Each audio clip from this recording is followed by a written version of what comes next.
Hello, everyone, and welcome to the Amateur Commentator. In this new series, we are doing the season preview for all the IPL teams. And today, we'll be talking about Mumbai Indians. Before moving ahead, I would request everyone to please like, subscribe to our channel, and share our content. Hi, Somit. Welcome to this season preview for Mumbai Indians. Hi, Anshul. So, before moving ahead, let's look at the playing 11, which we feel, for Mumbai Indians will be fielding in the initial part of the tournament. So Somit, let's walk through the playing 11. Please talk about the playing 11. Yeah, so Rohit and Ishan will be opening. I think that's something that is quite nailed down for them throughout the season. But Surya Kumar Yadav's injury has been a spanner in the wheel for Mumbai. I don't think he'll be available for the first match, and I think he looks a bit suspect for the next couple of games as well. So Tilak Burma would be starting for them at number 3. I think that is also one position which is almost nailed down. They will have to start with him, considering the options they have available.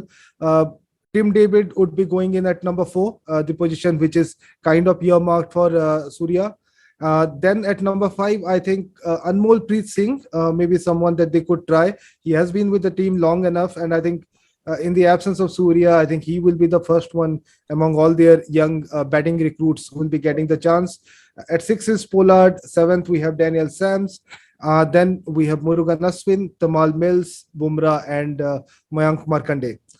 Bowling looks a bit weak. We have spoken about it previously. What do you think about this 11, and how do you see this changing apart from Surya coming in? I think, we have slotted in Anmol Singh, which we feel Mumbai Indians might go ahead with instead of, someone like Fabian Allen, because you have Rohit Sharma and Ishan Kishan at the top of the order, followed by Tilak Verma. And these three are in the Indian batsmen who will be able to play spin better as compared to some of their foreign counterparts. So that's why someone like Fabian Allen at number 5, it would have weakened the middle order because a lot of the teams might have attacked them from a spin bowling options point of view. That's why someone like Anmol Preet would bring that variety in the middle order. Yes, the bowling does not look its strongest. We do not have Trent Bolt here with Mumbai Indians in this season. So that is one place which I feel Tamil Mills might not be the exact replacement for Trent Bolt, but I still feel he's a much better exponent of at least the swing bowling if the conditions provide, and also he's a very good depth, would say. We'll have to see how much pace Daniel Sams will be able to generate out of Brabon wicket or DY Patil wicket. So that would be another important factor. Also, he has been in a decent form playing at the Big Bash League, so that is something which we'll have to look forward. But again, this entire bowling lineup is something which is revolving around Jasprit Bumrah. I'm not sure whether Mumbai Indians would be keen to, utilize his overs at the start of the innings, or he would directly come at the mid innings and towards the end of the innings. What's your opinion on that? I think they are missing Jofra Archer. They are going to miss him this season dearly. I know there's no point in talking about Archer a lot for this season, but I think they would have loved to have him. And I think that is one of the reasons why you cannot play someone like Fabian Allen right now in this team, because that would mean that you'd have to leave either Daniel Sams or Tamal Mills out. And I don't see that happening. They already have a weakened bowling attack. And replacing, let's say, Tamal Mills with someone like a Basil Thampi or a Jaydev Unadkat would further weaken their bowling lineup. And also, you cannot have someone like a Dewald Bravis to come in instead of Surya, because that would again mean one of those foreign players, either of Sams or Mills, to go down, to drop down, because Tim David and Kieron Pollard are playing regardless of who is there or who is not. And also the fact that Bravis has not been in the greatest of forms in the South African domestic competition, although he was a top run scorer in under 19. But I think under 19s and taking a step up and playing senior cricket is a bit different. Yeah, I think I see him doing good in IPL in the subsequent seasons, but I don't think that Bravis would be a big part of Mumbai this time around. I was going through their team roster, and I think we have spoken about it previously as well when we were talking about them post the auctions, that the not only the team looks a bit thin, but even the roster looks a bit thin. The team that they have picked, the squad that they have picked, does not have too many replacement. And this was our fear when we were talking about the Mumbai during the auctions, that who Yeah. is the replacement for Rohit, who is the replacement for Isan, who is the replacement for Surya. And I think their worst fears have come true, don't you think? So yeah, I believe that is true, and the backup is something which will be important. But I would still feel this is a new for most of the IPL teams. When we have 10 teams, it might take some time, probably a season or two, for all the teams to come in terms of the available talent pool which is out there from where they can recruit. So saying that, do you feel apart from Delhi, Mumbai is the worst impacted team due to the auction this year, like with the likes of Dick Cock, Hardik Pandya, Krunal Pandya, uh, Trent Bolt, and all these players who were consistently part of the playing 11 and not with them anymore? Uh, I think a lot of the older teams would be feeling the pinch. I think not just Mumbai and Delhi, but even Kolkata would be thinking the same way. I don't think they would have planned for a complete overhaul of their squad, and I don't think a lot of the teams enjoy it. Although somehow Chennai have found a way to bring back most of the players, but not getting far back. Well, let's see how Devon Conway does, and we'll speak about that when we do our preview of Chennai. But yes, I completely agree with you that Mumbai and Delhi are two of the teams that were not hoping this auction to come, especially when Mumbai have kind of groomed a lot of the players. They have indeed groomed someone like Bumrah to become a world beater, what he is today. Uh, Although at the same time, I must say that Bumrah did exceptionally well in first class cricket as well for Gujarat, and he did well in Ranji. It's not just his IPL performances, but yes, IPL did play a crucial role, and Mumbai Indians did play a crucial Absolutely. role. The same could be said about the Pandya brothers. Uh, Missing out on Decock again, I think that was an auction strategy because they were going full on for Ishan Kishan. They were ready to break the bank, and they did break the bank, and maybe they would have spend even more if some teams would have gone higher for Kishan. So yeah, it was a conscious decision not to pick someone like Decock because they wanted money to be saved uh, for Kishan. Do you For believe, Mumbai, Mumbai will be playing a lot of matches in Wankhede as well, like 4 matches, and most of the matches they'll be playing in Mumbai. That would be an advantage for Mumbai, or the overhaul which has happened because auction has nullified that impact? no, ideally, I think it should be an advantage for them. It's their home ground; they know how to play, and we should not forget that the core of the team remains the same. There is Pollard, there is Rohit, there is Ishan, and there is Jasprit Bumrah, and I think Surya would be available in a couple of games. So the core 4-5 are there. So that would be an advantage for them. They understand the pitch well. They understand the dimensions of the stadium because that's something that is again going to play a huge role, especially for the new teams and new franchisees to come in and kind of gel together and play in neutral venues. It's going to be a bit difficult for other teams rather than Mumbai. But saying that, this time their team has become a bit weakened. So it's kind of, yes, it does somehow nullify the advantage. I actually see Mumbai struggling a bit.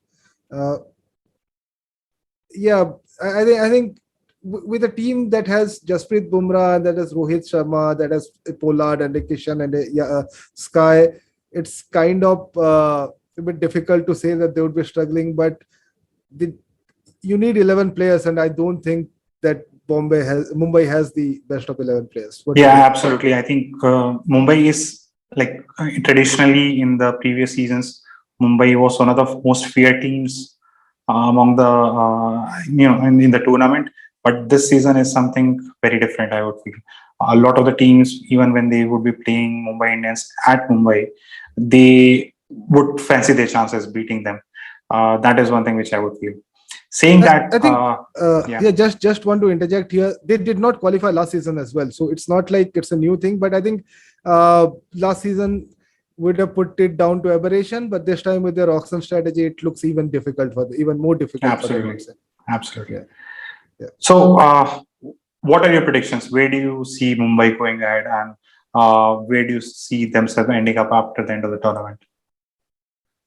I am actually struggling to kind of predict for Mumbai. I mean, I think they may finish in top three because of the core players that they have in Pollard, in Bumrah, in Rohit, Kishan, and Sky. Uh, uh, Tilak Verma, no doubt, is an exceptionally good young talent, and he would possibly go on to play for India in next couple of seasons. But the bowling looks weak. Murugan Ashwin and Mayank Markande. Uh, are they downgrade on Krunal Pandya and Rahul Chahar? Maybe not. May not be, because I don't think that Murugan Ashwin is a bad spinner, and Rahul Chahar was also a young player, young bowler who developed into a pretty good, pretty decent spin bowler. And I think there is no reason why Mayank Markande can't do the same with this Mumbai side.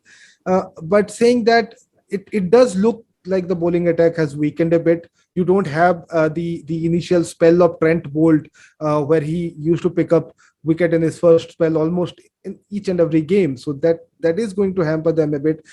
I actually don't see their batting being an issue, because I think Tim David is a good addition.